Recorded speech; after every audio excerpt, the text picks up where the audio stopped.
Hello everybody, welcome back. Today as well we have got you another video. In this video I'll show you how you can fix Instagram story music not working problem. But before that, please do make sure to like our video, subscribe our channel, and yes, without any further delay, let's get started. So for that, simply go ahead, open up your particular Instagram app. As soon as you've done that, once you go to your plus section and simply go ahead, go to plus section, and you have chosen a picture, and then you simply want it to be there, and you can add the music on it. You go ahead, go to the music section, and you search for a particular music, and you're not being able to find that particular music from over here.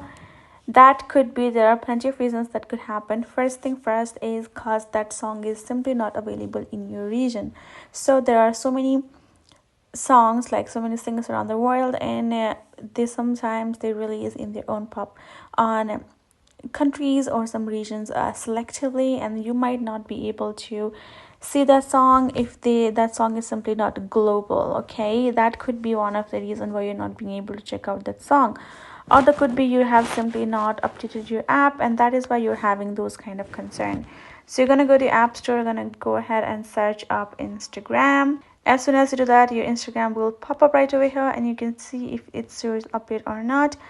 If it shows update, go ahead, update it. If it does not, then tap on open and you're good to go. That is the two things that you can do to solve it out, and that is all you can do about it. So hope this video helped. Thank you so much for watching, and I'll see you guys in our next video.